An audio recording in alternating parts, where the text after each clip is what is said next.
Dictation 10 second बाद बोली जाएगी।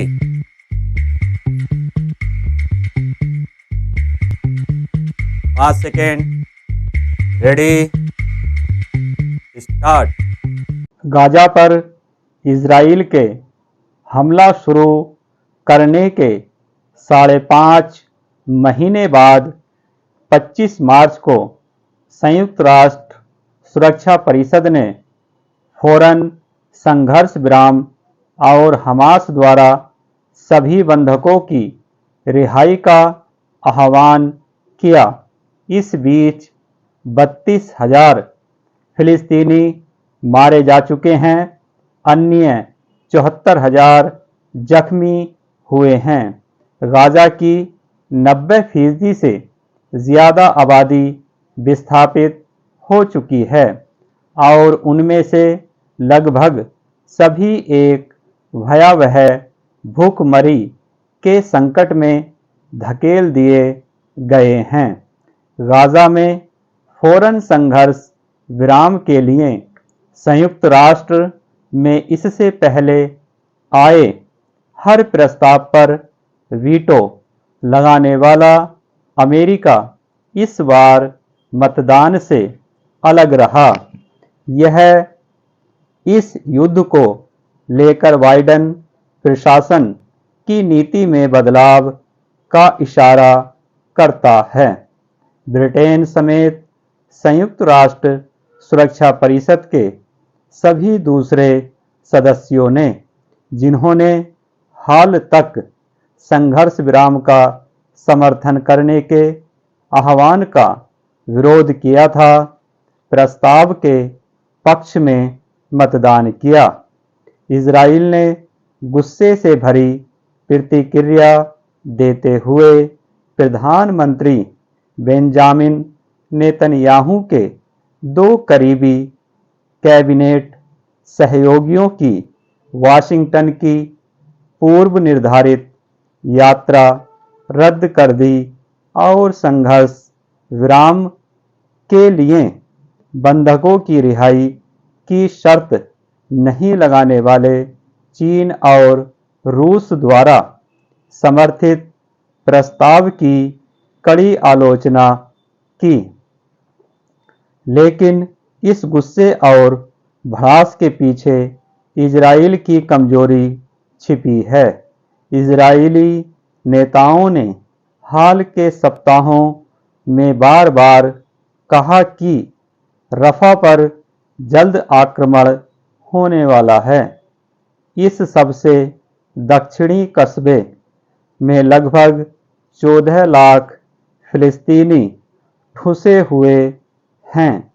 संयुक्त राष्ट्र सुरक्षा परिषद के 14 सदस्यों द्वारा फौरन संघर्ष विराम का आह्वान किए जाने के बाद इजराइल के लिए रफा पर हमला करना कतई उचित नहीं होगा।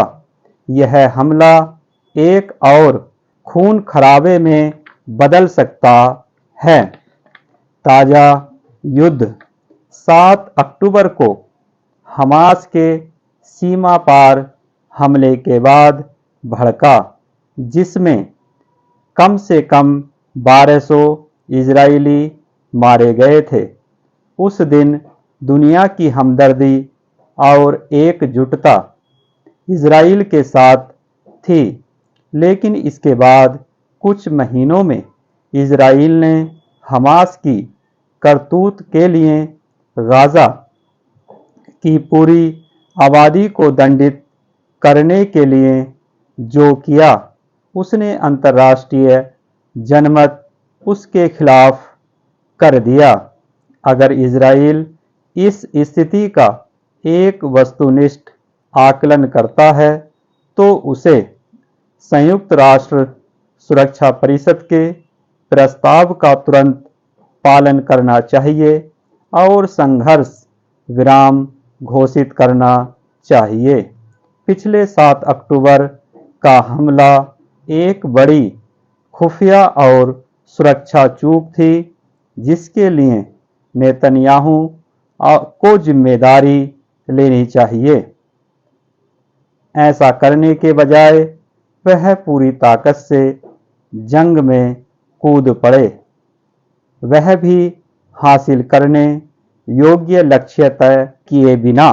महीनों लंबी लड़ाई के बाद इजराइल ने अधिकांश गाजा को मलबे में बदल दिया है, लेकिन न तो हमास खत्म हुआ न ही बंधक रिहा हुए। लंबे युद्ध ने नेतन्याहू कैबिनेट के भीतर दरार पैदा कर दी है। प्रधानमंत्री अत्यधिक अलोकप्रिय हैं और उनके गठबंधन सहयोगी एक दूसरे से लड़ रहे हैं। इस युद्ध ने इजराइल का अलगाव बढ़ा दिया है। अमेरिका समेत उसके करीबी सहयोगियों के साथ भी उसके संबंधों में तनाव बढ़ रहा है। अगर इजराइल यह युद्ध जारी रखता है और जल्द ही कोई स्पष्ट अंत नहीं होता है, तो इससे उसकी वो घरेलू और अंतर्राष्ट्रीय चुनौतियां और बढ़ेंगी जिनका वह सामना कर रहा है। इसके अलावा अरक्षित प्रहार से पस्त घेराबंदी में फंसे बमबारी से तबाह गाजा में और भी जाने जाएंगी। नेतन्याहू के सामने दो विकल्प हैं। वह संयुक्त राष्ट्र सुरक्षा परिषद के संदेश को गंभीरता से ले, जंग रोके, गाजा में फौरी मानवीय सहायता की इजाज़त दे और सभी बंधकों की रिहाई व गाजा से अपनी सेनाओं की वापसी के लिए अंतर्राष्ट्रीय मध्यस्थों के जरिए हमास से बातचीत जारी रखे, या वह अपने देश को स्थायी युद्ध के अंधकार में ले जाना जारी रखे। स्टॉप।